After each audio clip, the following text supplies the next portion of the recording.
Assalamualaikum warahmatullahi wabarakatuh. Yang terhormat Ibu Nur Alawiyah MPD selaku dosen mata kuliah Ilmu Pendidikan Islam. Perkenalkan, saya Anissa Deva Salsabila, NIM 190807640 dari kelas Pendidikan Kimia 5B. Pada kesempatan kali ini saya akan membuat video yang berisi 2 ayat Al-Quran dan 2 hadis yang berkaitan dengan pendidikan Islam. Pertama, Quran Surat At-Taubah ayat 122 yang berbunyi Bismillahirrahmanirrahim. Wa ma kanal mu'minuna liyanfiru kaffah falawla nafara min kulli firqatin minhum ta'ifatul liyatafaqahu fiddin wa liyunziru qaumahum idza raja'u ilaihim la'allahum yahdharun, yang artinya tidak sepatutnya bagi mukminin itu pergi semuanya ke medan perang. Mengapa tidak pergi ke tiap-tiap golongan di antara mereka beberapa orang untuk memperdalam pengetahuan mereka tentang agama dan untuk memberi peringatan kepada kaumnya apabila mereka telah kembali kepadanya supaya mereka itu dapat menjaga dirinya. Penjelasan dari surat At-Taubah ayat 122 yaitu menjelaskan bahwa tidak semua orang mukmin harus berangkat ke medan perang apabila peperangan itu hanya dilakukan oleh sebagian kaum muslim saja. Tetapi ada pembagian tugas dalam masyarakat di mana sebagian lagi harus menuntut ilmu dan mendalami agama Islam. Tujuannya agar ilmu agama dapat diajarkan secara merata dan dakwah dapat dilakukan dengan cara yang efektif sehingga kecerdasan umat Islam bisa ditingkatkan. Namun apabila umat Islam menghadapi peperangan yang memerlukan tenaga manusia yang banyak, maka seluruh umat harus dikerahkan untuk menghadapi musuh. Tetapi bila peperangan sudah selesai, maka masing-masing harus kembali kepada tugas semula. Dari penjelasan ayat tersebut dapat kita lihat bagaimana pentingnya suatu pendidikan dan suatu ilmu bagi manusia. Bahkan di saat berperang pun, jika perang tersebut bukan suatu perang yang besar, maka tidak dianjurkan semua rakyatnya ikut berperang, melainkan dibagi sebagian tetap menuntut ilmu. Karena dengan ilmu agama, maka kecerdasan suatu umat Islam dapat ditingkatkan. Ayat yang kedua yaitu Quran Surat Al-Kahfi ayat 66 yang berbunyi Bismillahirrahmanirrahim. Qala lahu Musa hal attabi'uka ala an tu'allimani mimma 'ullimta rusyda, yang artinya Musa berkata kepadanya, bolehkah aku mengikutimu agar engkau mengajarkan kepadaku ilmu yang benar yang telah diajarkan kepadamu untuk menjadi petunjuk. Penjelasan dari surat Al-Kahfi ayat 66 yaitu dari ayat ini dapat diambil beberapa pokok pemikiran tentang pendidikan. Yang pertama, kaitan ayat ini dengan aspek pendidikan bahwa seorang pendidik hendaknya menuntun anak didiknya. Dalam hal ini menerangkan bahwa peran guru adalah sebagai fasilitator, tutor, mentor, pendamping, dan yang lainnya.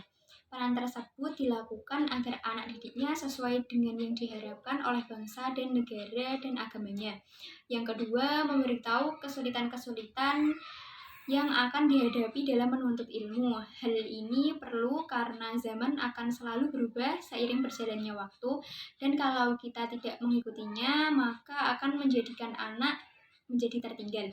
Dan yang terakhir, mengarahkan untuk tidak mengajari sesuatu jika sang pendidik mengetahui bahwa potensi anak didiknya tidak sesuai dengan bidang ilmu yang akan dipelajarinya. Nah, dari penjelasan ayat tersebut dapat kita simpulkan bagaimana pentingnya suatu pendidikan dan ilmu bagi suatu manusia. Dan gurulah yang akan mendampingi dan memberikan ilmunya kepada muridnya.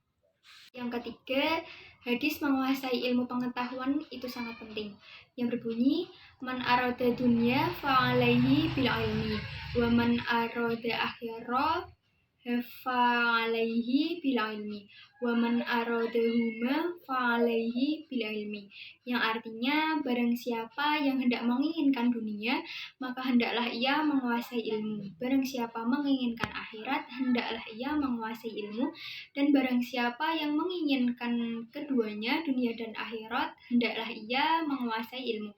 Hadis riwayat Ahmad.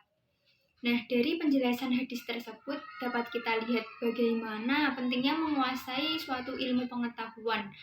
Nah, jika kita menginginkan akhirat, maka kita juga perlu menguasai ilmu akhirat. Jika kita menginginkan dunia, kita juga perlu menguasai ilmu dunia. Dan jika kita menginginkan akhirat dan dunia, kita juga perlu menguasai ilmu tersebut. Misalnya saat di dunia kita belajar tentang ilmu agama. Di dalam ilmu agama itu kita dijelaskan bagaimana cara sholat yang benar, bagaimana cara puasa yang benar. Nah, dengan cara itu selain kita mendapat ilmu dunia, kita juga mendapatkan pahala yang akan berguna pada akhirat nanti. Yang keempat, ada hadis tentang pendidikan dan saling berbagi pengetahuan yang berbunyi la yatbaghil jahili an yaskuna ala jahlihi walalil alimi an yaskuna ala ilmihi, yang artinya tidak pantas bagi orang yang bodoh itu mendiamkan kebodohannya, dan tidak pantas pula orang yang berilmu mendiamkan ilmunya. Hadis riwayat At-Tabrani. Nah, dari penjelasan hadis tersebut dapat kita lihat bagaimana pentingnya suatu ilmu dan bagaimana pentingnya saling berbagi ilmu tersebut kepada sesama manusia. Jika kita merasa diri kita kurang menguasai suatu ilmu atau bodoh, maka kita diwajibkan untuk menuntut ilmu setinggi-tingginya sampai kita benar-benar menguasai ilmu tersebut. Nah, begitu pula dengan orang yang sudah berilmu. Tidak boleh mendiamkan ilmunya itu begitu saja, tetapi harus saling berbagi kepada sesamanya agar ilmu tersebut dapat bermanfaat bagi dirinya dan bagi orang lain yang menerima ilmu tersebut, sehingga orang yang mengamalkan ilmunya juga akan mendapat pahala dari Allah SWT. Kesimpulan dari 2 ayat dan 2 hadis tersebut yaitu bagaimana pentingnya suatu pendidikan dan ilmu bagi manusia. Jika manusia tersebut menguasai ilmu, maka tidak hanya akan mensejahterakan hidupnya di dunia, namun juga akan membekali dirinya untuk kehidupan di akhirat. Sekian yang dapat saya sampaikan, kurang lebihnya saya mohon maaf. Wassalamualaikum warahmatullahi wabarakatuh.